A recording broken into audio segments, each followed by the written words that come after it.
पद्मभवं वसिष्ठं नारायणं पद्मभवं वसिष्ठं शक्तिं च तत्पुत्रपराशरं च शक्तिं च तत्पुत्रपराशरं च व्यासं शुकं गौडपदं महान्तं व्यासं शुकं गौडपदं महान्तं गोविन्दयोगीन्द्रमथस्य शिष्यं गोविन्दयोगीन्द्रमथास्य शिष्यं श्रीशङ्कराचार्यमथस्य पद्मपादं च हस्तामलकं च शिष्यं श्रीशङ्कराचार्यमथास्य पद्मपादं च हस्तामलकं च शिष्यं तन्तोटिकं वार्तिककारमन्यानस्मद्गुरून् सन्ततमानतोऽस्मि तन्तोटकं वार्तिककारमन्यान् अस्मद्गुरुं सन्ततमानतोऽस्मि श्रुतिस्मृतिपुराणानाम् आलयं करुणालयं श्रुतिस्मृतिपुराणानाम् आलयं करुणालयं नमामि भगवत्पादं शङ्करं लोकशङ्करं नमामि भगवत्पादं शङ्करं लोकशङ्करं शङ्करं शङ्कराचार्यं केशवं बादरायणं शङ्करं शङ्कराचार्यं केशवं बादरायणं सूत्रभाष्यकृतौ वन्दे भगवन्तौ पुनः पुनः सूत्रभाष्यकृतौ वन्दे भगवन्तौ पुनः पुनः ईश्वरो गुरुरात्मेति मूर्तिभेदविभागिने ईश्वरो गुरुरात्मेति मूर्तिभेदविभागिने व्योमवद् व्याप् व्याप्तदेहाय दक्षिणामूर्तये नमः व्योमवद्व्याप्तदेहाय दक्षिणामूर्तये नमः का अवतीर्णश्च कालट्यां केदारेऽन्तर्हितश्च यः अवतीर्णश्च कालट्यां केदारेऽन्तर्हितश्च यः चतुष्पीठप्रतिष्ठाता जगताच्छङ्करो गुरुः चतुष्पीठप्रतिष्ठाता जयतात् शङ्करो गुरुः द्वारकाधीश भगवान की जय जगद्गुरु शंकराचार्य सद्गुरुदेव भगवान की जय हर हर महादेव। महादेव।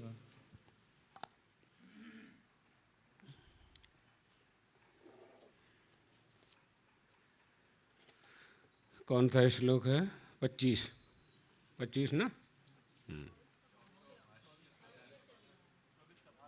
24 का।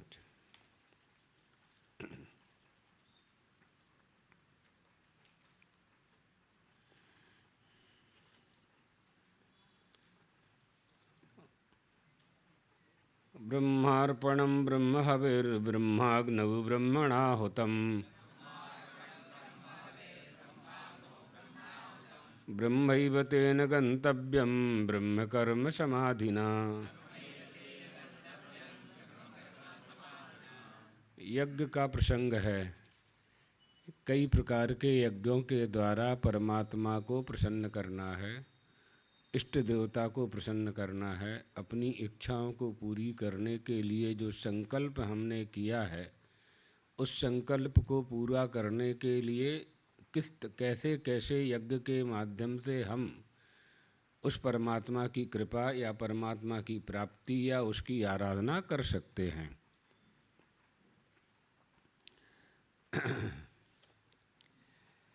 तो यहाँ ये बताया गया मौसम का प्रकोप हुआ है और सर्दी गला दोनों ही काम नहीं कर रहे हैं, फिर भी थोड़ी देर बोलेंगे। जिस यज्ञ में अर्पण, सबसे पहले तो यह समझ लो कि हमारी अर्पण बुद्धि होनी चाहिए, यानी समर्पण, एटले शरणागति। शरणागति जब तक नहीं होगी तब तक शरण्य से कृपा प्राप्त नहीं होगी। शरणागति किसकी करनी है? हमें शरण्य की करनी है। हमें जो शरण दे सकता है, शरण हमें चाहिए। क्यों चाहिए? क्योंकि शरण्य से वह वस्तु हमें प्राप्त करनी है जहाँ हम हैं वहाँ वह वस्तु नहीं है। इसलिए शरण्य के पास जाकर के उस वस्तु को हमें प्राप्त करना है। जैसे विभीषण की शरणागति, जयंत की शरणागति, शबरी ने कितनी प्रतीक्षा की शरणागति के लिए, भगवान के शरण में पड़ी, चरण में पड़ी।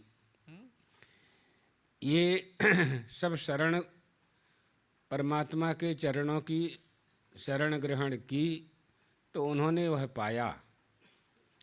अब शरणागति में जल्दी निष्ठा नहीं होती है तो फिर तमाम उपाय यज्ञ दान तप, यज्ञ दान तपः कर्मो न त्याज्यम कार्यमेव तत् यज्ञो दानम तपश्चैव पाविनानि मनीषिणाम। पवित्र करते हैं, यज्ञ करो, जप करो, तप करो, अग्निहोत्र करो, बापी कूप तडाग आदि करो, यज्ञ करो। यज्ञों के कई विधान बताए जा रहे हैं, कई तरह के यज्ञों का विधान बताया जा रहा है। भगवान कहते हैं सब नहीं कर पा रहे हो। सनातन धर्म में, हिंदू धर्म में फल की चोरी नहीं है, फल की चोरी नहीं की जा रही है। जिस रूप में आप परमात्मा की आराधना करोगे उसी रूप में परमात्मा आपको फल प्रदान कर देगा। जिस निष्ठा के साथ, जिस रूप की आप परमात्मा की, जिस रूप की आप आराधना करोगे वही रूप आपकी इच्छा पूरी कर देगा। और रूप तो बहुत है, अपने यहाँ तो नाम का ही विधान कर दिया है ना। परमात्मा के नाम से ही हमारा उद्धार हो जाता है। हरेर नाम हो, हरेर नाम ऐव केवलम। श्री राम जय जय राम से उद्धार हो जाता है, क्योंकि नाम में वह शक्ति नामी से आती है। नाम किसी नामी का होता है, अंश किसी अंशी का होता है। तो नाम और नामी, भगवान का नाम लेने से हमारा कल्याण हो जाता है। तो बाली ने कहा ना, जन्म जन्म मुनि जतन कराही, अंत राम कह आबत नाही। राम नाम अंत में नहीं आता है, आप तो मेरे सामने खड़े हुए हो। बाली ने उलाहना दिया श्री राम को। तो भगवान ने सोचा कि इसके प्राणों की रक्षा कर देते हैं। भगवान ने कहा श्री राम ने, अचल करो तन राखहु प्राणा, बाली कहा सुनि कृपा निधाना। अचल कर देते हैं तुमको, राज्य भी अचल कर देते हैं, तुमको भी अचल कर देते हैं। बाली ने कहा नहीं, हम इतने मूर्ख भी नहीं हैं कि कल्प वृक्ष की बाड़ी को काट करके बबूल की बोनी करेंगे। इतने मूर्ख नहीं हैं हम। जन्म जन्म मुनि जतन कराही, अंत राम कह आवत नाही। तो नाम भी हमारा उद्धार कर देता है। फिर यज्ञ का विधान कर दिया, कैसा यज्ञ करना है, कैसा यज्ञ।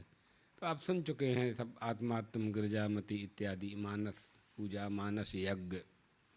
यहाँ ये कह रहे हैं कि ब्रह्म, सुरवा, द्रव्य, कर्ता, ब्रह्म रूप अग्नि और क्रिया, ये सब ब्रह्म ही है। ब्रह्म कर्म में ब्रह्म कर्म समाधि न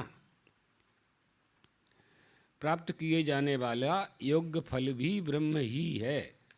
ब्रह्म की आराधना करने से क्या मिलेगा? ब्रह्म ही तो मिलेगा। तो वही तो फल है। अर्जुन को क्या मिला गीता के उपदेश से? मोह आया था, कह दिया अंत में, समझ में आया। उसने कहा हाँ भगवान आया। क्या समझ में आया? नष्टो मोहा स्मृतिर्लब्धा, हो गया खत्म। मोह आया था, चला गया। शोक और मोह हो रहा था अर्जुन को।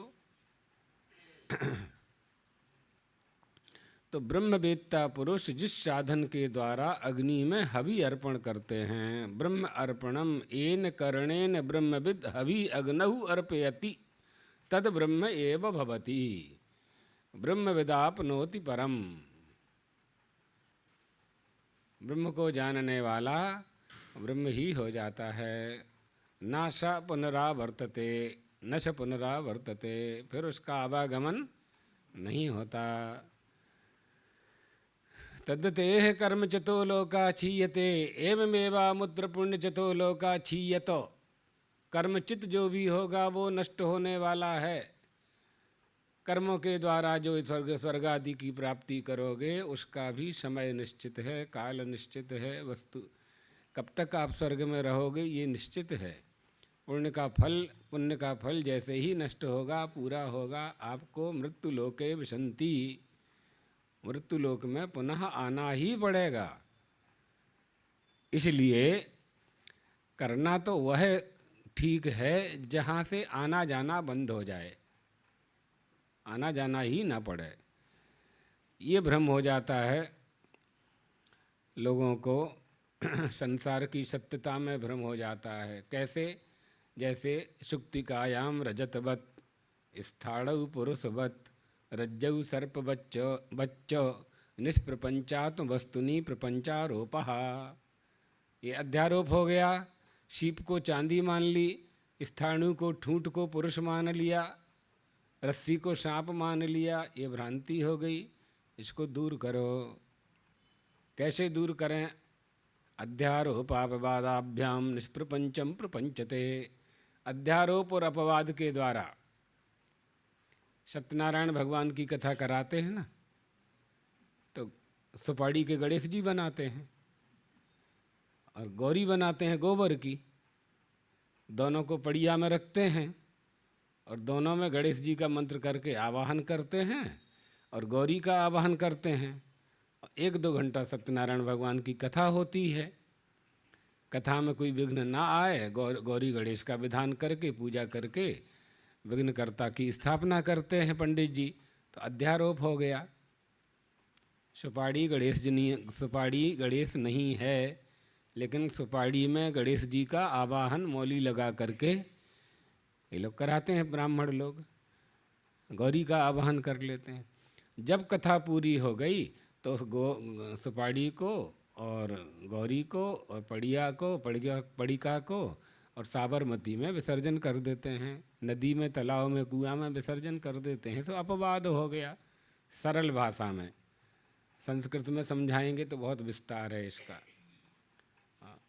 सरल भाषा में यही है कि पहले आवाहन किया और फिर विसर्जन कर दिया। ये सनातन हिंदू धर्म है। हम तो हर जगह धर्म में ही धर्म करते हैं। हमारी प्रत्येक क्रिया में धर्म होता है। हमारी माने सनातन हिंदू, आप सबकी, हम सबकी। हम कुछ करते हैं ऐसा तो है ही नहीं है। हम जो पूजा भी करते हैं तो वो भी आप लोगों के लिए ही करते हैं, हमारे लिए नहीं करते हैं। प्रियेषु सुकृतम अप्रियेषु च दुष्कृतम। हमारा जितना भी अच्छा किया हुआ है वो हमारे भक्तों में, चाहने वालों में चला जाता है। हमारे पास रहता ही नहीं है, क्योंकि संकल्प करते नहीं है। तो रहेगा ही नहीं वो, तो कहाँ जाएगा वो?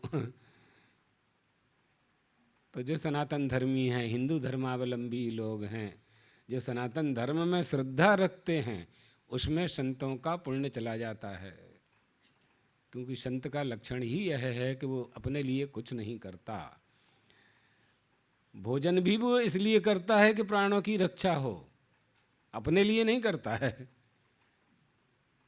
प्राणों की रक्षा के लिए भोजन करता है। अब जल्दी नहीं समझ में आती ये बातें।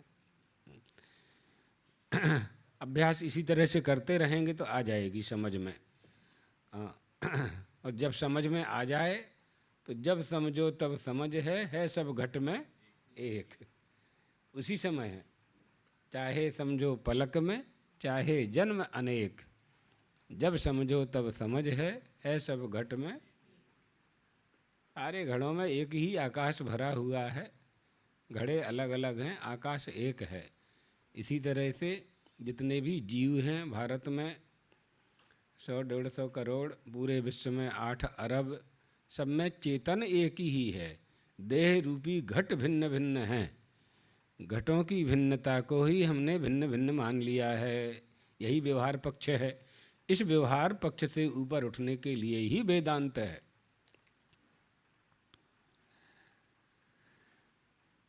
तो जो वस्तु हविरूप होती है उसकी दृष्टि में ब्रह्म ही होता है। तथा ब्रह्माग्नौ इति समस्तम पदम। ब्रह्माग्नौ यह समास युक्त पद है। इसका अर्थ हुआ कि ब्रह्मरूप कर्ता जिसमें हवन किया जा रहा है वह अग्नि भी ब्रह्म ही है, कर्ता भी ब्रह्म है, हवन क्रिया भी ब्रह्म है, वह भी ब्रह्म है। ब्रह्म ये हवन किसके लिए होता है? किसके लिए हवन किया जा रहा है, ब्रह्म भाव किसके लिए लाया जा रहा है। तो अविद्या जन्य हमारी वृत्ति बनी हुई है, उस अविद्या को नष्ट करने के लिए, अज्ञान को नष्ट करने के लिए, जो हम नित्य शुद्ध बुद्ध मुक्त हैं, उसमें जो अध्यारोप हुआ है, उस अध्यारोप को दूर करने के लिए ध्यान करते करते करते करते करते ध्यान से हमारा चिंतन जिसका बनता है, हमारा रूप उसी का हो जाया करता है। अर्थात ध्याता ध्यान ध्येय एक हो जाते हैं। यही है, यही यज्ञ है, इसी यज्ञ का ये फल है। और एक यज्ञ जो होता है आप लोग करते हैं वो तो आप जानते ही हैं, घी से करते हैं, तिल से करते हैं, जौ से करते हैं। उसमें शुद्ध दूध चाहिए, शुद्ध घी चाहिए, शुद्ध हवन की सामग्री चाहिए, चित्त की शुद्धि चाहिए, वित्त की शुद्धि चाहिए, आचार्य भी शुद्ध होना चाहिए, यजमान का मन भी पवित्र होना चाहिए, है ना, ये सब होना चाहिए। वो विधान आप लोग करते ही रहते हैं तो जानते ही हैं, उसके विषय में क्या बताना है। यहाँ ये विशेष बात बताई जा रही है कि ब्रह्म यज्ञ कहाँ यज्ञ करें, आत्मा की अग्नि में ही यज्ञ कर लें, आत्मा ही की अग्नि में ही यज्ञ कर लें। जो श्री विद्या के उपासक हैं, शपर्या पद्धति का आश्रय लेकर के जो पूजा करते हैं, वो अंतर्याग के द्वारा अपने में ही यज्ञ कर लेते हैं, अपने में ही सारा यज्ञ कर लेते हैं। इस देह को ही यज्ञशाला बना करके, देह को ही मंदिर देवालय बना करके, देवता की स्थापना करके सब कर लिया करते हैं। शरीरम चिंतये दादौ निजम श्री चक्र रूपकम, लिख लो बस सला। शरीरम चिंतये दादौ निजम श्री चक्र रूपकम त्वगाद्याकार निर्मुक्तो ज्वलत कालाग्नि सन्निभम। शरीर को ही श्री यंत्र बना लो, हिंदी लिख लो, श्लोक बाद में लिख लेना। शरीर को ही श्री यंत्र बना लेना है। हमारे देह में ही 9 चक्र हैं। भूपुर पहला चक्र भूपुर, दूसरा अकुल सहस्त्रार, तीसरा मूलाधार, चौथा स्वाधिष्ठान, पांचवा मणिपुर, छठवां अनाहत, सातवां विशुद्धि, आठवां आज्ञा चक्र और ऊपर बिंदु 9वां ब्रह्मरंध्र। हो गए ना 9 चक्र। बिंदु त्रिकोण वसुकोण दशार युग्म, है ना, ये श्री यंत्र का स्वरूप है। तो शरीरम चिंतये दादौ निजम श्री चक्र रूपकम त्वगाद्याकार निर्मुक्तो जलत कालाग्नि सन्निभम। इस देह को ही श्री यंत्र बना लो। अनंत काल से जो अविद्या अज्ञान इसमें भरा हुआ है, सब भस्म करना है ध्यान के द्वारा। चक्रों का ध्यान करें, चक्रों का ध्यान करें। बिंदु त्रिकोण वशकोण दसार युग्म मनवस्त्र नाग दल संयत षोडसारम वृत्तत्रयंच धरणी सदनत्रयंच श्रीचक्रमेत दुदितम परदेवताया। आगे ना पूरा श्रीयंत्र बन गया, ऊपर से नीचे आना है। बिंदु त्रिकोण वशुकोण दसार युग्मो मनवस्त्र नाग दल संयत षोडसारम वृत्तत्रयंच धरणी सदनत्रयंच श्रीचक्रमेत दुदितम परदेवताया। जो श्री विद्या वाले होंगे वो जानते हैं इस श्लोक। हाँ, उस यंत्र के बिंदु के ऊपर बिंदु में ही तर्पण करना है। बिंदु तर्पण संतुष्टा, है ना, सहस्त्र नाम में है ना, बिंदु तर्पण संतुष्टा, उसी में तर्पण करना। जगदम्बिकायै पादुकां पूजयामि तर्पयामि नमः, पादुकां पूजयामि तर्पयामि नमः, पादुकां पूजयामि तर्पयामि नमः। हो रहा यज्ञ, यही तो यज्ञ है और क्या, यही यज्ञ है। उस परमात्मा को हम खोजते हैं, नहीं मिलता है तो फिर आराधना करते हैं। आराधना को साधन बनाते हैं, साधना को आराधना को साधना को साधन बना करके साध्य को यानी उस भगवती को जिसका जो साध्य है, जेना जे साध्य छे, जेनी जे कुल देवी छे, जेना जे कुल देवता छे, सबके अलग अलग हैं। बहुत से क्षत्रियों की कुल देवी आशापुरा है ना, बहुत से की कुछ की अम्बा जी हैं, ब्राह्मणों की भी ऐसे ही कुल देवी कुल देवता सबके अलग अलग हैं। तो जिसकी जो कुल देवी कुल देवता है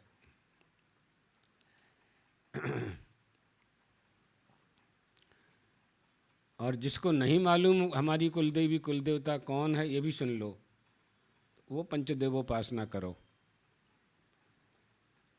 शिव, शक्ति, गणेश, विष्णु और सूर्य भगवान, पंचदेवोपासना करो, आपके कुल देवी कुल देवता की पूजा का फल आपको प्राप्त हो जाएगा। फल देने वाला तत्व है, फल देने वाला नाम और रूप नहीं है। नाम और रूप तो उपाधि है, फल देने वाला तत्व है, और वो आपको फल प्रदान करेगा। आप जिस रूप में ही साधना करें, जिस रूप में साधना करें, वहीं से फल की प्राप्ति हो जाएगी। वो कहाँ निवास करता है? जब उन्होंने कह दिया, गीता में ही कह दिया, तदात्मानं सृजाम्य हम, मैं अपनी ही रचना कर लेता हूँ अपने आप में, है ना। आत्मानं सृजामि, अपने आप की ही मैं रचना करता हूँ जगत के रूप में। तो हिरण्यकशिपु के भय से सारे देवता भागे स्वर्ग से। जिस लोक में वो जाता था गदा लेकर के, सब भाग जाते थे। विष्णु लोक में पहुंच गया, विष्णु लोक में पहुंच गया। अब भगवान ने सोचा कि कहाँ जाएं, क्या करें, इसको तो वरदान प्राप्त है। उसी की नाक की श्वास में बैठ गए, उसकी नाक की श्वास में बैठ गए भगवान। अब खोजते रहो बेटा तुम हमको, जहाँ हम हैं वहाँ तुम खोज ही नहीं पा रहे हो। त्रैलोक में खोज रहे हो, मृत्यु लोक में खोज रहे हो, स्वर्ग में खोज। एवं स निश्चित रिपो शरीरम माधावितो निर्विशेश्वरेन्द्र श्वासा में लांतिरहित, न श्वास में ही बैठ गए। अब कहाँ खोजेगा? यानी सृष्टा अपने द्वारा रचित सृष्टि में ही प्रविष्ट हो गया। सृष्टा अपने द्वारा रचित सृष्टि में ही प्रविष्ट हो गया। प्रविष्टान्य प्रविष्टानि तथा तेषु च तेष्वहम्, वो मैं ही हूँ ना। तो अब उसकी रचना का कौशल बड़ा विचित्र है। परमात्मा की रचना की जो कुशलता है, हंस को सफ़ेद बनाना, पक्षियों में पंख का निर्माण कर देना, मछली को तैरने की शक्ति दे देना, मनुष्य में विवेक बुद्धि प्रदान कर देना, घोड़े में बल प्रदान करना, हाथी में बल प्रदान करना। घोड़े में जो बल आता है वो उसके भोजन करने से आता है कि जन्म से है ना। यही सब विचार करने की बातें हैं। अगर भोजन करने से आता है तो दूसरे जानवर उसके जैसे भी भोजन करते हैं, लेकिन वह बल उनमें नहीं आता है, वह बल उनमें नहीं आता है। तो बीज से ही आया ना, हाथी में वो बल कहाँ से आता है? बीज से ही आता है। ये सब तत्व की बातें हैं। बड़ा लोग प्रश्न करते हैं कि वृक्ष पहले हुआ कि बीज पहले हुआ, कि पिता पहले हुआ कि बेटा पहले हुआ, माँ पहले हुई कि बेटी पहले हुई, है ना। बेटी ही तो माँ बनती है, बेटी ही माँ बनती है। अब बेटियां ही जब शादी हो जाती हैं तो कहती नहीं बेटा चाहिए। हाँ, हम 65 साल के हो गए, हमारे पास अभी तक एक व्यक्ति ऐसा नहीं आया, जोड़ा पति पत्नी, जिन्होंने ऐसा कहा हो कि ऐसा मंत्र बता दो गुरुजी कि बेटी हो जाए। सबने बेटा ही मांगा है। एक दो आए जिन्होंने कहा संतान हो जाए, कोई भी हो, एक दो ऐसे आए थे। तो प्रायः लोग भेज देते हैं, पंडित लोग भेज देते हैं कि महात्मा जी से आशीर्वाद ले लो, नारियल ले लो तो हो जाएगा। अब कोई तपस्वी महात्मा हो तो हो भी जाए जैसा आत्मदेव को मिल गया था, लेकिन फिर उस महात्मा की बात मानो तब ना हो, विधि का पालन करो तब हो। तो यानी बेटी माँ बन करके बेटी को नहीं चाहती है। आप देखिए कितनी विचित्र बात है ये, है ना? वही डॉक्टर के पास जाती है कि देख के बताइए हमको बेटा है कि बेटी है, कि कैसी बुद्धि है और हो रही है ये। अब तो सरकार ने रोक लगा दी तो बहुत बचत है है ना? बड़ा मुश्किल है ये सब नहीं करना चाहिए। संतान होना चाहिए बस और नहीं भी हो तो भी उद्धार का उपाय है, तो भी उद्धार का उपाय यही जो आप कर रहे हो, यही उद्धार का उपाय है। कोई उद्धार नहीं करता वो विधान किया गया है, संतान को धर्म के मार्ग पर चलाने का विधान किया गया, वो करना चाहिए संतान को। ऊर्ध्वदैहिक क्रिया कौन करेगा? बेटा बेटी ही तो करेंगे। दामाद, बेटी होगी तो दामाद करेगा, बेटा करेगा, नाती करेगा, भतीजा करेगा, कोई ना कोई तो करेगा ना। खुद कर लो, स्वयं भी करो ना, दूसरे के भरोसे क्यों अपने को छोड़ रहे हो? इसलिए उस सृष्टि, जिसने सृष्टि का निर्माण किया है, जो सृष्टि का सृष्टा है, उसे जानना भी यज्ञ है। यह बोध प्राप्त करना भी यज्ञ है। जब हम भोजन करते हैं तो नैवेद्य रख देते हैं, नैवेद्य रखना भी यज्ञ है, उसमें यही भाव तो करना है। भगवान ने माता पिता ने संतान का निर्माण किया तो माता पिता की कुछ कामना है ना, कुछ प्रयोजन है संतान से, कुछ चाहते हैं। भगवान क्या चाहता है? सृष्टि के निर्माण में भगवान का क्या प्रयोजन है? तो भगवान कहते हैं सब प्रयोजनान अभावे जीवानाम जिघृक्षया। जीवों के कल्याण के लिए, अपना कोई प्रयोजन न होने पर भी जीवों के कल्याण के लिए ससृष्ट्वा इदम जगत तस्य च स्थितिम चिकीर्षुः। रचना ही नहीं की, रचना करके उसके भोजन की व्यवस्था, निवास की व्यवस्था, रहने की व्यवस्था, आगे वंश परंपरा चले, इसलिए प्रजापतियों को उत्पन्न किया और वेदोक्त धर्मम ग्राह्यामाश, वेदोक्त धर्म उन्हें प्रदान किया। दो तरह के मार्ग बनाए, निवृत्ति और प्रवृत्ति। तो सृष्टि का प्रयोजन क्या है? आत्मा की उपलब्धि। आत्मा की उपलब्धि के लिए शरीर चाहिए, इसलिए शरीर का निर्माण हुआ है। आत्मा कैसे जानेंगे आप? माने परमात्मा की प्राप्ति के लिए शरीर चाहिए ना, तो उपलब्धि ही फलवान है।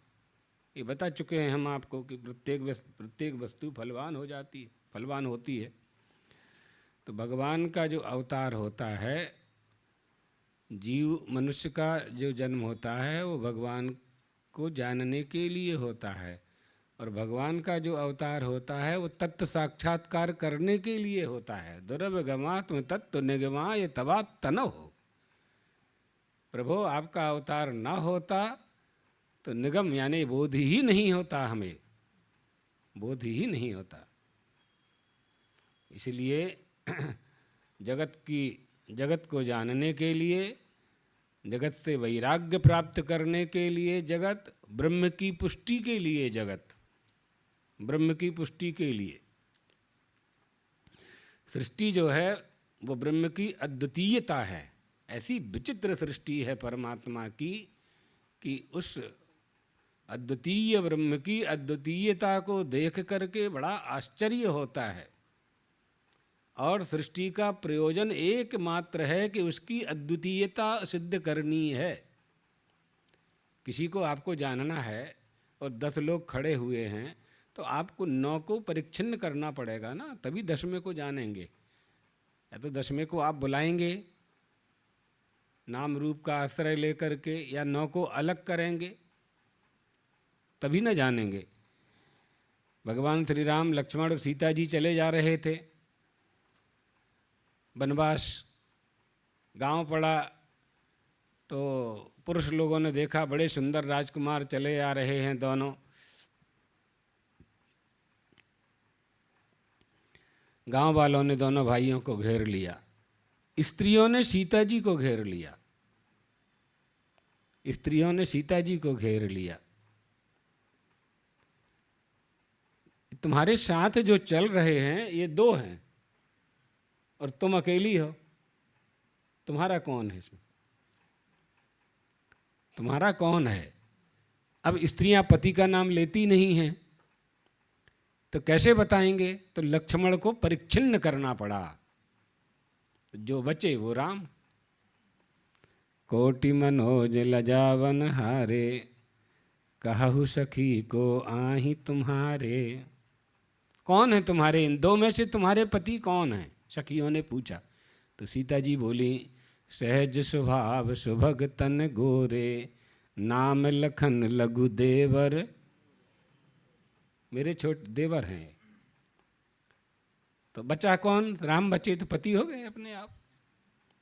पति पथिक बधू भी सादरम पृच्छमानः, कुबलय दल नीला कोय मार्ये तवेति, स्मित विकसित गंडम व्रीड विभ्रांत नेत्रम, मुखम निनवंती स्पष्टमाचष्ट सीता।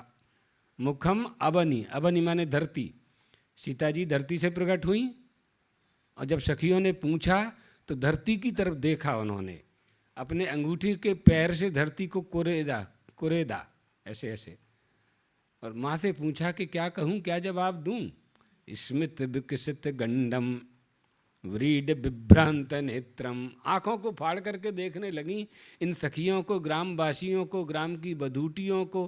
क्या उत्तर दूं कि इन दो में से कौन है? आ गया उत्तर, आ गया उत्तर, दे दिया उन्होंने। जगत को परिच्छिन्न करके ही जगदीश्वर को समझ सकते हैं, इसलिए जगत है। संसार क्यों है? भगवान को जानने के लिए। संसरति इति संसारः, संसार चल रहा है, संसरण हो रहा है। जिसका संसरण नहीं हो रहा है उसको जानना है संसार में बस। संसरण माने परिवर्तन, चलता रहना। सांप जैसा सरक रहा है, सांप जैसा पूरा संसार सरक रहा है, चला जा रहा है अटन। जो स्थिर है, जो चलता नहीं है, जिसके पैर ही नहीं हैं, जिसके हाथ ही नहीं हैं, जिसके नेत्र ही नहीं हैं, जिसके कान ही नहीं हैं, उसे जानना है। किससे जानना है? अपनी आँख से बिना आँख वाले को जानना है, अपने कान से बिना कान वाले को इसका श्रवण करना है।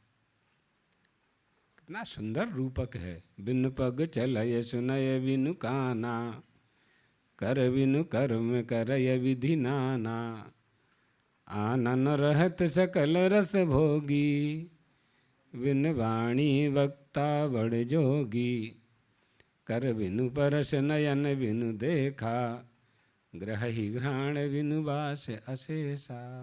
यही करनाथ है अलौकिक करनी। किसे जानेंगे? वही संसार का बीज है। लोग पूछते हैं ना, वो बात बीच में दूसरी आ गई। पिता पहले हुआ कि माँ पहले, पुत्र पहले हुआ, बीज पहले हुआ कि वृक्ष पहले होगा? अब वृक्ष होगा तो बीज होगा, बीज होगा तो फिर वृक्ष होगा। क्या उत्तर दोगे उसका? बीज कहाँ से आया? बीज की उत्पत्ति कहाँ से हुई? बिना बीज के तो वृक्ष हो नहीं सकता, बिना माता पिता की संतान हो नहीं सकती। तो फिर बीज कहाँ से आया? वो बीज कौन है? गीता में भी है, सर्वभूतेषु अहम बीज प्रदा पिता। मैं सबका बीज हूँ।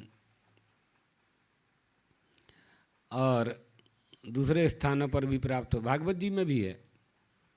भागवत जी में जब पृथ्वी ने सारी औषधियों को सोख लिया तो राजा पृथु उस समय राजा थे, तो सारी प्रजा में हाहाकार होने लगा।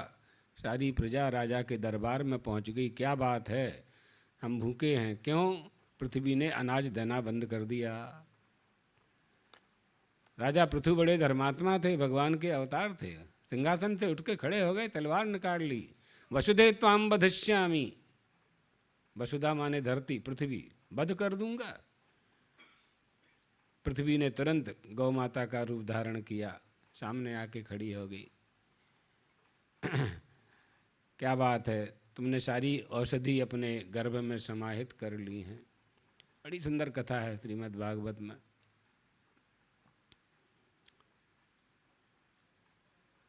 धरती माँ ने कहा, आपको जो जो वस्तुएं चाहिए वो दोह लो, हमारे स्तनों में से दोह लो, जिसको जो चाहिए दोहन कर लो। तो सबसे पहले राजा पृथु ने स्वयंभव मनु को बछड़ा बनाया। बछड़ा बना करके समस्त वनस्पतियों को, औषधियों को, सबका दोहन कर लिया। इसी तरह से सबने जिनको जो चाहिए उन सबका दोहन किया। तो बीज कहाँ से आया फिर? अब सबका दोहन किया ना, तो भगवान से ही उत्पत्ति हुई ना सबकी। वृक्ष की उत्पत्ति भी वनस्पति शब्द का प्रयोग है, तो वनस्पतियों की उत्पत्ति भगवान से ही हुई, तो भगवान ही सारी सृष्टि के बीज हैं। इसलिए यह संदेह है, अन्यथा ये संदेह तो बना ही रहेगा कि बीज से वृक्ष हुआ कि वृक्ष से बीज हुआ। ये क्रम चलता ही रहेगा अनंत काल तक। तो राजा पृथु की कहानी पढ़ लीजिए श्रीमद् भागवत में, पता चल जाएगा कि कौन पहले हुआ कौन बाद में हुआ, अपने आप पता चल जाएगा। क्योंकि कारण के बिना कार्य नहीं होता है। कार्य अगर है, दिखाई पड़ रहा है, दृष्टिगोचर है, तो उसका कारण है, ये बात तय है ना। तो संसार ज्ञात है, और ज्ञात संसार से अज्ञात वस्तु का अन्वेषण करना है, यही बात बतानी थी। दूसरा बताया कि जगत जो है ये अव्यक्त है, और माँ जगदम्बा से, भगवती से, राजराजेश्वरी त्रिपुर सुंदरी से, अम्बा माता से प्रकट हुआ है, व्यक्त हुआ है। कैसे व्यक्त हुआ है? ब्रह्म ही जगत के रूप में व्यक्त हुआ है, माँ ही जगत के रूप में व्यक्त हो गई है ना। जगत तो कल्पित है ना, कल्पित है, जगत है ही नहीं। कैसे कल्पित है? जैसे डंडा कल्पित है, डंडा कल्पित है। डंडा जानते हैं ना, स्टिक। सवेरे वॉकिंग करवा माटे जावे छे ने लोको, हम अँ आ रोड पर बहु आवे लोग, इसमें ट्रैफिक कम होता है अंदर वाले रोड में। तो हम देखते हैं सवेरे 5:30-6 बजे बहुत से बच्चे दौड़ भी लगाते हैं, तो उनके हाथ में डंडा होता है। जो वृद्ध लोग होते हैं तो उनके हाथ में छड़ी होती है, स्टिक। उसको क्या बोलते हैं? डंडा बोलते हैं। कहाँ डंडा है? कौन से शास्त्र में लिखा है कि डंडा है? कहाँ डंडा है? किसने कह दिया डंडा है? डंडा नाम रखा किसने है? बूंदी नाम, बूंदी के लड्डू में जो बूंदी है वो बूंदी नाम किसने रखा है? बूंदी है कहाँ? बूंदी नाम की कोई चीज़ है संसार में? है ही नहीं। चने का लोट है और शक्कर की चाशनी है, बूंदी कहाँ है? आप लड्डू में से खोज के निकाल के दो हमको कि बूंदी कहाँ है। बूंदी ने लड्डू हो ना, कहीं बूंदी मिलेगी नहीं। आप एक दाना बूंदी का नहीं मिलेगा। आटे का लोट, बेसन, हाँ बेसन, चने का आटा और चाशनी, उसी में काली मिर्च और कुछ मेवा वगैरह डाल देते हैं। जो संपन्न लोग होते हैं वो मेवा डाल देते हैं, जो संपन्न नहीं होते हैं वो साधारण ही बना लेते हैं। बूंदी नाम की कोई वस्तु संसार में है ही नहीं, ये कल्पित है, सर ये सब कल्पित है। अगर मान भी लोगे कोई बात तो चने के आटा को मान लोगे, शक्कर को मान लोगे, शक्कर की चाशनी को मान लोगे, बूंदी को हम कैसे माने? ये तो नाम ही कल्पित है, उसका आकार भी कल्पित है। लड्डू बना दिया बूंदी का बूंदी का लड्डू है। लड्डू में कोई विशेष स्वाद आता है क्या? लड्डू को फोड़ के खाएंगे तो लड्डू का स्वाद अलग से आएगा क्या? ये सर्वत्र कल्पना के सिवाय कुछ नहीं है। शब्द ज्ञानानुपातु पाति वस्तु शून्यो विकल्पः, ये विकल्प है, ये विकल्प है। तो जगत जो है ये भी कल्पित है। जब इसमें ईश्वर भाव करेंगे तभी हम इसको जान पाएंगे। इन सब के लिए क्या प्रमाण? अब बालक ने माँ से पूछा कि माँ ये क्या है तालाब के किनारे? माँ ने कहा है सरोवर है। माँ ने जब ये कहा कि सरोवर है तो माँ के कहने के पहले भी वह सरोवर ही था। उस दिन माँ ने कहा इसलिए वो सरोवर हुआ, ऐसा नहीं है। अरे समझ में ना? अब इससे सरल नहीं हो सकता है, ये बहुत ही सरल है। बालक ने माँ से पूछा कि माँ मेरा पेट भर गया कि नहीं भर गया? क्या प्रमाण है इसका? भोजन कर रहा है एक बालक, क्या माँ से कह रहा है, पूछ रहा है पेट भर गया कि नहीं, डब्बा फुल थई गया कि नहीं थया? अरे रोटी मांगना बंद कर दे, भर गया। जब तक चपाती मांग रहा है तब तक पेट में जगह है ना? रोटी मांगना बंद कर दे, यही तो प्रमाण है। इन प्रमाणों को कहाँ खोजने जाओगे आप? पूरे जगत में जगत की सिद्धि के लिए क्या प्रमाण है आपके पास? किसी के पास क्या प्रमाण है ईश्वर के सिवाय, ब्रह्म के सिवाय, पिता के सिवाय? कहा पिता प्रमाण है हमारा, तो पिता का पिता प्रमाण है, उसका पिता प्रमाण है, उसका पिता प्रमाण है। छिल्ला सूछे अंत में कौन है? अंत में कौन है? वही तो परम पिता है, उसी को हम ईश्वर कह रहे हैं। इसलिए यही सब बताने के लिए भगवान का अवतार होता है। ये भी समझ लो, बीच में ये प्रसंग तो नहीं है लेकिन समझ लेना चाहिए। इसी सब बातों को यही ज्ञान देने के लिए परमात्मा अवतरित होते हैं। नृणाम निःश्रेयसार्थाय व्यक्तिर्भगवतो नृपो अव्ययस्याय प्रमेयस्य निर्गुणस्य गुणात्मनः। तमाम गुणों को धारण करके, धर्मों को धारण करके धर्म के मार्ग पर चलने के लिए परमात्मा का अवतार होता है। भगवान प्रकट होकर के लीला करते हैं और लीला में इतना आकर्षण होता है कि तुम हमसे प्रेम करने लगो। घर में एक बच्चा है और 4 माताएं हैं, 4 माताएं, देवरानी जेठानी और 4 उनके पति, 8 हो गए, और 2 सास ससुर, 10 हो गए। 10 के 10 बच्चों से खेलना चाहते हैं, उस एक बच्चे से खेलना चाहते हैं। उसकी क्रीड़ा में इतना आकर्षण है। 1 साल का 2 साल का बच्चा इतना भोला है, वो सांप पकड़ लेता है तो 10 के 10 दौड़ते हैं एक साथ बच्चे को बचाने के लिए। इतना भोलापन है। सहज सुख राशि ईश्वर अंत जीव अविनाशी, चेतन अमल सहज सुख राशि। चेतन है माने वो जड़ नहीं है, अमल है यानी मल विक्षेप आवरण से रहित है, सहज है यानी कोई बनावटीपन नहीं है। 1 साल का बच्चा जब बाजार जाता है तो श्रृंगार नहीं करता है, सजावट नहीं करता है, क्रीम नहीं लगाता है, तेल नहीं लगाता है, कंघी नहीं करता। माँ भले ही कर दे, माँ को जो दिखाए सो कर दे, पिता को जो दिखाए सो कर दे, वो बालक कुछ नहीं करता है, बालों को नहीं संभालता है ना? सफ़ेद बाल को काला नहीं करता वो दवाई लगा के। कुछ नहीं करता। यही सहजता है, यही सहजता, यही स्वाभाविकता है उसकी।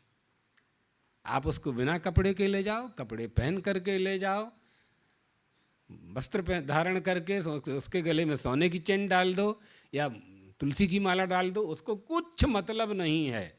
वो तो आपकी गोदी में चढ़ा है, कंधे पे चढ़ा है, वो जा भी नहीं रहा है। जहाँ आप जा रहे हो वहाँ जा रहा है। आप ले जा रहे हो तो वो जा रहा है। उसको तो उसका 10x10 का कमरा पर्याप्त है। उसी में घुटनों के बल दौड़ता था। ठुमक चलत रामचंद्र बाजत पैजनिया, आंगन में नाच रहा है। आपने प्रपंच में डाला, आपने प्रपंच में डाला। पंडित जी को बुला के ले आए, उसने नाम रख दिया देवदत्त। हो गए उस दिन से देवदत्त। उसके पहले कौन दत्त था? वो उसके पहले कौन सा दत्त था? उसके पहले वो दत्त भगवान ही था। तुमने उस पर नाम की उपाधि चढ़ा दी, रूप की उपाधि चढ़ा दी। 3 साल का हुआ, उंगली पकड़ के ले गए, स्कूल में भर्ती कर दिया। स्कूल में उस स्कूल का सारा विद्या से संबंध, अविद्या से संबंध, ज्ञान से संबंध, अज्ञान से संबंध जुड़ता गया, जुड़ता गया, जुड़ता गया, जुड़ता गया। वो मना कर रहा है हमको और पढ़ना है, शादी नहीं करनी है। अब दादी कहती है हम नाती का मुँह देख लेते तो मर जाते, देख के मर जाते। जब नाती का मुंह देख के मरोगी तो अमर हो जाओगी क्या? लेकिन नहीं, लालसा है। यही जगत प्रपंच, इस जगत प्रपंच से ऊपर उठ करके ईश्वर को जानना, उस परमात्मा को जानना। तो जीव द्वारा जीव अपना कल्याण संपादित करे, इसलिए वो अप्रमेय परमात्मा, जिसकी उपमा, जिसकी तुलना, जिसके दूसरे के जैसा बलवान जो नहीं है, अप्रमेयम बलम तुभ्यम, उसके जैसा कोई दूसरा नहीं है। प्रमेय माने प्राप्त करने वाला, अप्रमेय माने कहाँ किसे प्राप्त करना है, जिसे प्राप्त करना है वो तुम ही तो हो। इसलिए भगवान का अवतार होता है ना। संस्थापनाय धर्मस्य प्रशमाये तरस्य च अवतीर्णो हि भगवान अंशेन जगदीश्वरा अनुग्रहाय भूतानां मानुषं देहमास्थिताः भजते तादृशी क्रीडा यह श्रुत्वा तत्परो भवेत्। जीवों पर अनुग्रह करने के लिए मनुष्य रूप में प्रकट होकर के ऐसी लीलाएं भगवान करते हैं कि जीव भगवत पारायण हो जावे। ऐसी लीलाएं भगवान करते हैं कि जीव भगवत पारायण हो जावे। व्यापक ब्रह्म निरंजन निर्गुण विगत विनोद सोयज भक्ति प्रेम बस कौशल्या की गोद में आ गए, है ना। सारी सृष्टि का जो जगत का पिता है वो महाराज दशरथ का पुत्र बन गया, है ना। जैसे ही दासी ने महाराज दशरथ को जाकर के सूचना दी कि आपके घर में लाला ने जन्म लिया है, आपके घर में लाला, कौशल्या माँ ने लाला को जाया, पुत्र को जाया है। दशरथ पुत्र जन्म सुनि काना मानहु ब्रह्मानंद समाना। ब्रह्मानंद के समान आनंद आया महाराज दशरथ को। ब्रह्मणः आनंदः यस्य सः ब्रह्मानंदः। जैसे बद्रीनाथ में हजारों वर्ष तक तपस्या करने वाले योगी को ब्रह्म ज्ञान, ब्रह्म प्राप्ति, ब्रह्म का आनंद प्राप्त हो जाता है, उस समय जो उसे आनंदानुभूति होती है, मतलब स्वयं आनंद स्वरूप ही हो जाता है,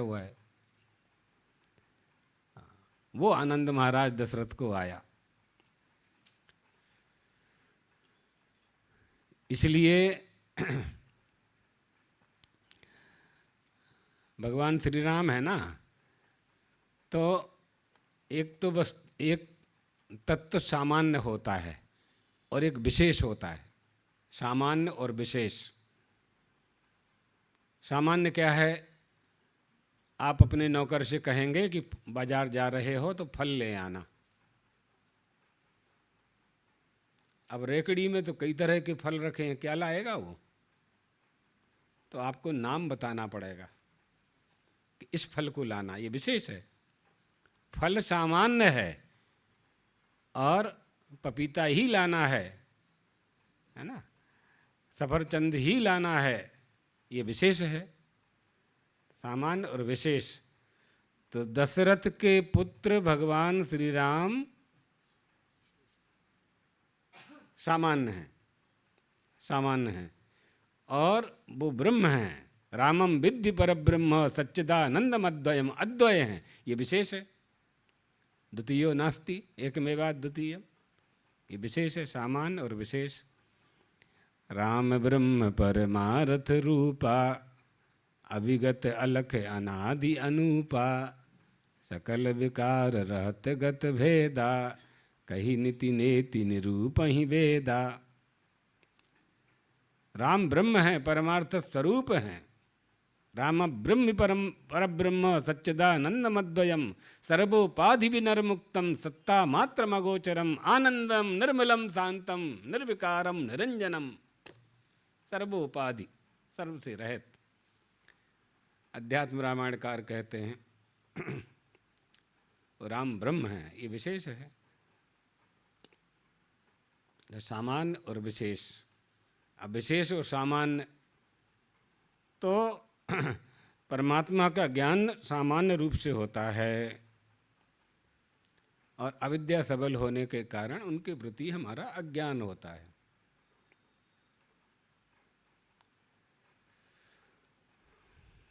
अविद्या सबल ब्रह्म, ब्रह्मणो अव्यक्त, अव्यक्तो महत्, महतो अहंकार, अहंकारात्मक पंचतन मात्राणि, पंचतन मातृभ्यो अखिलम जगतो, पंचानाम भूतानाम एकैकम समम विभज्य। ये पंचीकरण है। पंचीकरण नाम का एक छोटा सा ग्रंथ है, लघु ग्रंथ।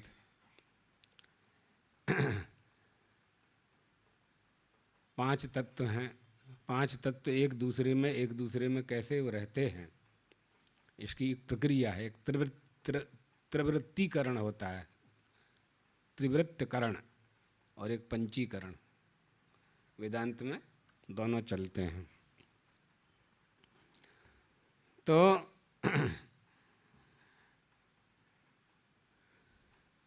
निराकार की पूजा हम करें कि साकार की पूजा करें, सामान्य की पूजा करें कि विशेष की पूजा करें। अब यज्ञ की बात चल रही थी, यज्ञ में से ही सब निकल रहा है। तात्पर्य यह है कि जब तक हम विशेष को महत्व देते रहेंगे, तब तक निर्विशेष को नहीं प्राप्त कर सकते। निर्विशेष कौन है ये जानना चाहिए पहले। जब तक विशेष से प्रेम होगा, वस्तुओं से प्रेम होगा, पदार्थों से प्रेम होगा, संसार की दृष्टि में, हमारी दृष्टि में संसार में जो जो दिख रहा है उससे जब प्रेम होगा, तो निर्विशेष परमात्मा से प्रेम हमारा नहीं हो सकता। ये बात समझनी है। विशेष क्या है? त्वम पद अर्थ। इदंतया जानने वाले जितने भी पदार्थ हैं, यानी अंगुली निर्देश करके जिन जिन को जाना जा रहा है, इदंतया जिन जिन को जाना जाएगा, वो हमारा स्वरूप नहीं हो सकता। वो साधन होगा, वो भोग्य पदार्थ होंगे। इसलिए दो तरह की उपासना का विधान अपने यहाँ किया है। एक अहंग्रहोपासना, एक प्रतीकोपासना। प्रतीकोपासना आप जानते ही हैं, मंदिरों में जाकर के मूर्ति का जो विग्रह होता है, भगवान का जो विग्रह होता है, पत्थर की जो मूर्ति है, सोने चांदी की जो मूर्ति है, उसमें वेद मंत्रों के द्वारा ब्राह्मणों ने प्राण प्रतिष्ठा कर दी है, उसकी उपासना करना है ना। और पदे तुर्वाचीने, अर्वाचीन पद्धति, प्राचीन पद्धति से शगुणोपासना करना आदि, ये दोनों ही देव पूजन करना है। देव पूजन से हमें ये क्या है, जिस देवता ने हमें जो दिया है उसकी अर्चना करना, उसकी पूजा करना, यही देव पूजन है। मनुष्य कृतज्ञ है। अब देव पूजा नहीं कर सकते, अभ्यास करो। कैसा अभ्यास करें? कहा ब्रह्म प्राप्त करना है तो ब्रह्माभ्यास करो। ब्रह्माभ्यास करना पड़ता है उसके लिए, वो भी एक यज्ञ है। मन से ही यज्ञ करना है, वाणी से यज्ञ करना है, क्रिया से यज्ञ करना है, द्रव्य से यज्ञ करना है, हव्य कव्य से यज्ञ करना है ना। तो सर्वत्र प्राणी नाम देहे जीवो जपति सर्वदा हंस सोहम इति मत्वा सर्वबंधैर्मुच्यते। जब ये मनुष्य का जन्म होता है तो ये हंसा हंसा हंसा हंसा हंसा ऐसा करता है। तो गुरु आ जाता है, बोले नहीं हंसा नहीं करना है, ऐसा ऐसा नहीं करो, अहंकार को नष्ट करो। क्या बोलना है गुरु जी? सोहम सोहम सोहम सोहम सोहमस्म इति वृत्ति अखंडा दीप सखा सोई परम प्रचंडा। सोहमस्म की वृत्ति बनानी है। अहम अस्मि अहम अस्मि अहम अस्मि, मैं हूँ। सोहमस्मि ये वृत्ति जब बन जाएगी तो अहम भी चला जाएगा। केवल वही बचेगा जिसको जानने की लिए आप साधना कर रहे हैं। सारी साधनाओं का फल क्या है? हमें यह बोध हो जाए कि हमारे जीवन में इतने दिन से हम जो खोज रहे थे, हमसे भिन्न कोई किसी वस्तु को हम खोज रहे थे, हमसे भिन्न हम किसी को जान रहे थे, हमसे भिन्न हम अभिन्न को पाने का प्रयास कर रहे थे। अभिन्न होते हुए भी हम इदंतया जानने की कोशिश कर रहे थे। ये अज्ञान जैसे ही दूर हुआ आप वही हो गए बस। तो ये भी एक उपाय है। दूसरा उपाय है अकारेण बहिर्याति सकारेण विषेत पुनः हंस हंस इति मंत्रोयम जीवो जपति सर्वदा। 21,600 बार इस मनुष्य की श्वास चलती है, तो इसमें जाप करता रहता है सोहम सोहम सोहम सोहम सोहम सोहम। पहले हंसा करता है, फिर गुरु सोहम कर देते हैं, ये ज्ञान हो जाता है। ध्यान करता है, ज्ञान से ध्यान करता है। जिसका ध्यान करता है वो प्रकट हो जाता है। कहाँ ध्यान करें? मूलाधार में ध्यान करें। मूलाधार में किसका ध्यान करें? मूलाधार में गणेश जी का ध्यान करना है। स्वादिष्ठान में विष्णु भगवान का ध्यान करना है। मणिपुर में महादेव का ध्यान करना है। अनाहत में ईश्वर का ध्यान करना है। विशुद्धि में सदाशिव का ध्यान करना है। और ब्रह्मरंध्र में गुरु का ध्यान करना है। ये ध्यान के तरीका कहाँ सामग्री चाहिए? षोडशोपचार, राजोपचार, पंचोपचार नहीं है आपके पास, तो ये उपाय भी है। करो तो कुछ तो करो।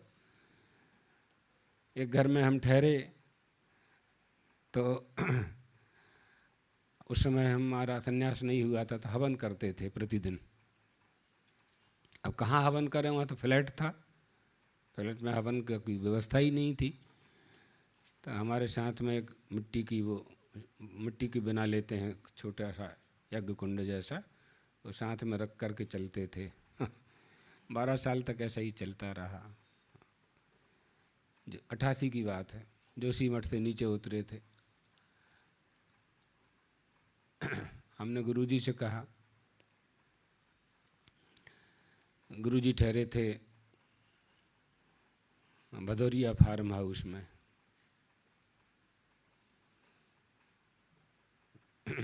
या और कहीं, लगभग वहीं थे।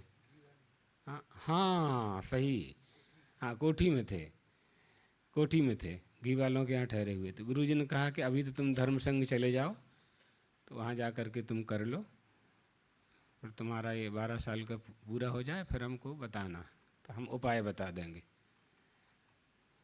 तो फिर विश्व कल्याण में होली करने के लिए गुरुजी गए हुए थे।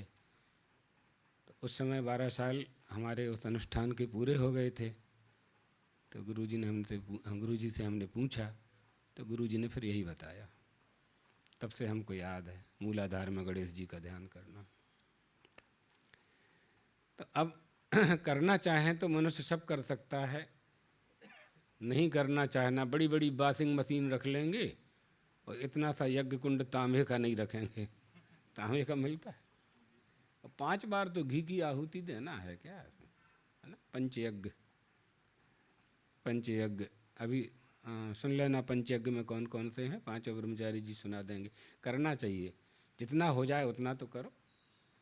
5 चावल के दाने जो भात बनाया है, अब गैस में कैसे करें, या बड़ा मुश्किल है कठिन, ठीक है। आज के समय में करना चाहें तो सब कर सकते हैं, क्योंकि बड़े बड़े काम तो करते ही हैं अपन।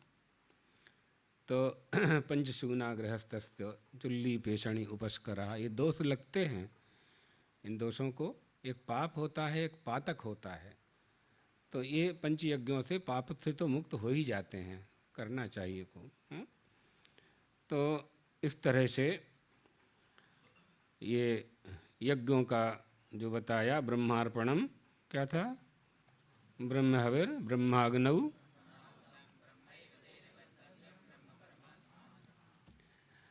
ये बीच में दूसरी दूसरी बातें आईं, लेकिन ये सब इसी से संबंध था, इसलिए समय ज़्यादा लगा। और आगे का 25वां श्लोक है, उसका अर्थ कल करेंगे अपने लोग हैं। अभी यज्ञ के संबंध में, गृहस्थाश्रम वालों को 5 यज्ञ रोज करना चाहिए। क्यों करना चाहिए और 5 यज्ञ करना चाहिए, आप ब्रह्मचारी जी से सुन लो। फिर उसके बाद कीर्तन कराएंगे, फिर भोजन करना। आज फलाहार है, एकादशी।